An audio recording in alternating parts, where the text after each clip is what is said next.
दोस्तों, एक रिटेलर जो कपड़े का रिटेलर है वो क्या गलतियां करता है, कैसे उनको सुधारा जाता है, आज इस वीडियो के माध्यम से मैं आपको बताने वाला हूं। बहुत ही खूबसूरत साड़ी है, उम्दा कलेक्शन है, लाजवाब बॉर्डर है। इसके बाद और भी प्रोडक्ट में दिखाऊंगा, लेकिन इसके बारे में थोड़ा सा बता दूं आपको कि देख सकते हैं आप, ये डुपियन कपड़ा है, उसके ऊपर प्रिंट किया हुआ है। नेक्स्ट साड़ी हम लोग लेते हैं। यही गलती सबसे बड़ी गलती है दोस्तों, ये नहीं करना है। मैंने साइड में रखा हुआ है, इस प्रोडक्ट को फेंका नहीं है, मैंने कैच करने के लिए एक बंदे को खड़ा करके रखा हुआ है। लेकिन एक रिटेलर जो होता है प्रोडक्ट दिखाता है और फेंक देता है इस तरीके से। नहीं, बचपन में हम जब पढ़ा करते थे तो गलती से पाँव लग जाता था। वो जो बुक हम लोग रखते थे हाथ में, तो माँ कहती थी या हमारे पापा या बड़े भाई कहा करते थे कि विद्या है, इसको पांव नहीं लगना चाहिए, इसकी इज्जत करो। तो हम तुरंत उसको उठा के सर से लगाया करते थे। दोस्तों, वो सरस्वती थी, ये लक्ष्मी है, ये हमारा प्रोडक्ट ही लक्ष्मी है दोस्तों। तो इसकी हम इस तरीके से अगर इज्जत नहीं करेंगे तो कभी भी अपनी दुकान नहीं चलने वाली है। दूसरी सबसे बड़ी कस्टमर गलती करता है, कस्टमर बोले तो एक रिटेलर गलती करता है कि जब प्रोडक्ट उसके पास कस्टमर मांगने आते हैं, जो सीजन चलती है उसके ग्राहक उसके पास आने शुरू हो गए, तब वो जाके उसको परचेज करने की सोचता है। दोस्तों, पहले से प्लानिंग आपको करके रखनी चाहिए। ये डांस नहीं करना है कि बाजा बजा तो डांस आपका शुरू हो गया है। नहीं दोस्तों, बाजा बजने से पहले आपको पूरी तैयारी करके रखनी पड़ेगी। दिवाली आने वाली है तो उसके 1.5 महीने पहले दिवाली के लायक टेस्ट आपको लाके अपने पास रखना होगा, तभी आपका काम चलता है। एक दवाई की दुकान के ऊपर आप जाते हैं दोस्तों तो डायरी रखता है, आपने देखा होगा। जैसे ही आप उससे दवाई मांगते हैं तो उसकी 1 स्ट्रिप या 2 स्ट्रिप उसके पास होती है, वो जैसे ही खत्म होती है तुरंत वो अपना स्टॉक नोट कर लेता है कि भाई ये खत्म हो गई है, कल इसको वापस सुबह मंगवाना है। यही चीज कपड़े के बिजनेस के अंदर भी दोस्तों लागू होती है। तीसरी सबसे बड़ी गलती जो करते हैं उसका मैं एक एग्जांपल आपके सामने क्रिएट करके दिखा रहा हूं। देखिए, ले बेटा जरा सुनना तो। यही सबसे बड़ी गलती कर रहे हो दोस्तों। हमारे बचपन में हमारे पिताजी ने हमको सिखाया, मारवाड़ी के अंदर कहावत है, पहले लिख पीछे दे, भूल पड़े कागज से ले। मेरे पास वीडियो के अंदर कमेंट आते हैं बहुत सारे, कैश इनफ्लो का किस तरीके से मेंटेन करके चले। तो कमेंट के अंदर नीचे लिख के आया हुआ है बहुत सारा कि कैश इनफ्लो के बारे में बताइए, कैश इनफ्लो के बारे में बताइए। दोस्तों, बिजनेस का पैसा बिजनेस से बाहर नहीं जाना चाहिए। उठाया गल्ला खोल के कोई मांगने आया उसको पैसा दे दिया, ये नहीं होना चाहिए। ये आपके कैश इनफ्लो को खराब करता है। आप लाख रुपए का माल लाए हैं, 25,000, 50,000 या 30,000 जो भी आपने मार्जिन ऐड किया है, तो उसका हिसाब आपके पास होना चाहिए कि ये बिजनेस का पैसा कहीं बाहर तो नहीं गया है। एक बार लाख रुपए का माल ले जाते हैं, आप खर्चा कर देते हैं, उसको घूमने में फिरने में अच्छी कमाई हो रही है, लाइफस्टाइल आपकी चेंज होने लगती है, थोड़ी सी कमाई होती है, तो बिल्कुल भी नहीं। बिजनेस का पैसा बिजनेस में ही जाना चाहिए, बिजनेस डेवलपमेंट में जाना चाहिए, बाहर पैसा कहीं भी नहीं जाना चाहिए। अगर ऐसा आप करते हैं तो आपका कैश इनफ्लो जो है 100% गड़बड़ होने वाला है। तो इस चीज का खास ख्याल रखें। लाख रुपए का माल ले गए तो अगली बार 1.25 लाख का या 1.5 लाख का कैसे लें, उसकी तैयारी आपको करके रखनी चाहिए। यही कैश फ्लो का नियम है दोस्तों।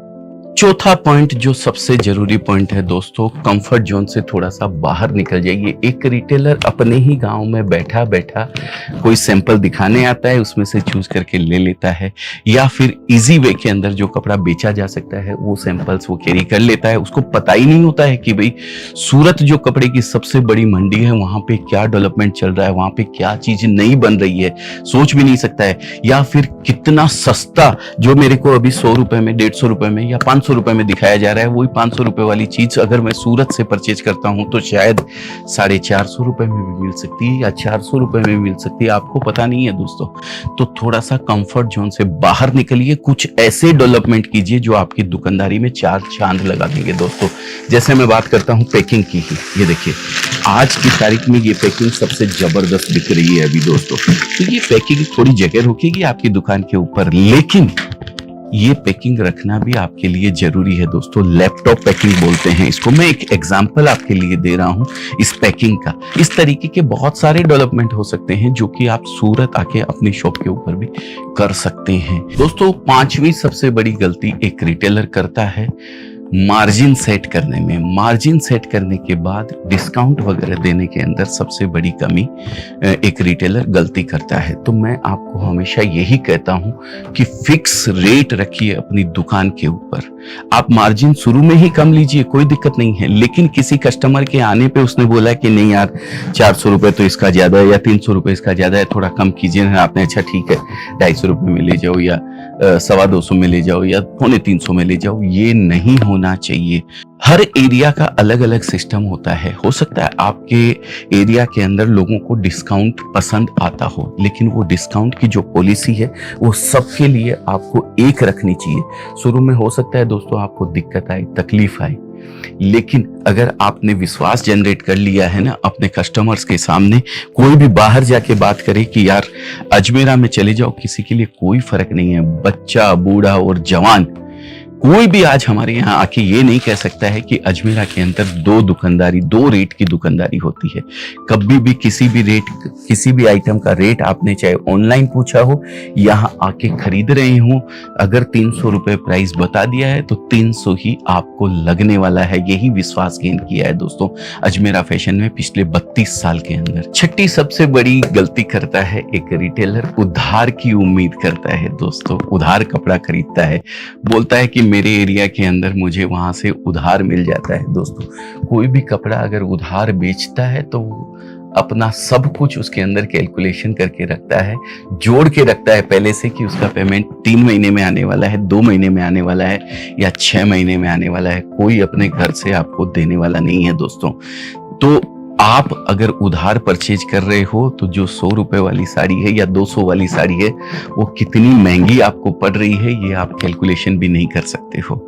तो दोस्तों ये कहीं ना कहीं जाके आपके कंज्यूमर के ऊपर, जो आपसे जुड़े हुए हैं, जो खरीद के साड़ी आपसे ले जाते हैं या प्रोडक्ट आपसे ले जाते हैं, उन लोगों को ये चीज भारी पड़ती है। और जब ये भारी पड़ती है तो कस्टमर आपसे टूटता चला जाता है। अजमेरा फैशन हमेशा इसी चीज का ध्यान रखता है, कैश में बेचता है तो कैश में खरीदता भी है। हम जो ग्रे लेते हैं वो 100% कैश में परचेज करते हैं, तभी हमें सस्ता पड़ता है, तभी हम आगे भी सस्ता बेच पाते हैं। जो भी फायदा हमें देना है हम फायदा कर रहे हैं पीछे से परचेज करने में, कहीं से, चाहे ग्रे हो, चाहे मिल में प्रिंटिंग करने का प्रिंटिंग चार्ज देना हो, चाहे वैल्यू एडिशन करवाने का जॉब चार्ज हमें देना हो, हम सब कैश में देते हैं। तभी हमें आज जो साड़ी रिजनेबल रेट के अंदर पड़ती है वो रेट हम आगे भी उसी रिजनेबल तरीके से हम बेच देते थे। तो सेल का जो रोटेशन होता है वो क्वांटिटी हो जाता है, क्योंकि कस्टमर का विश्वास बन जाता है कि इनके यहाँ जो प्राइस मुझे मिलने वाली है, जो रेट इनके यहाँ मुझे मिलने वाली है, वो रेट बाजार में कहीं भी नहीं मिलेगी।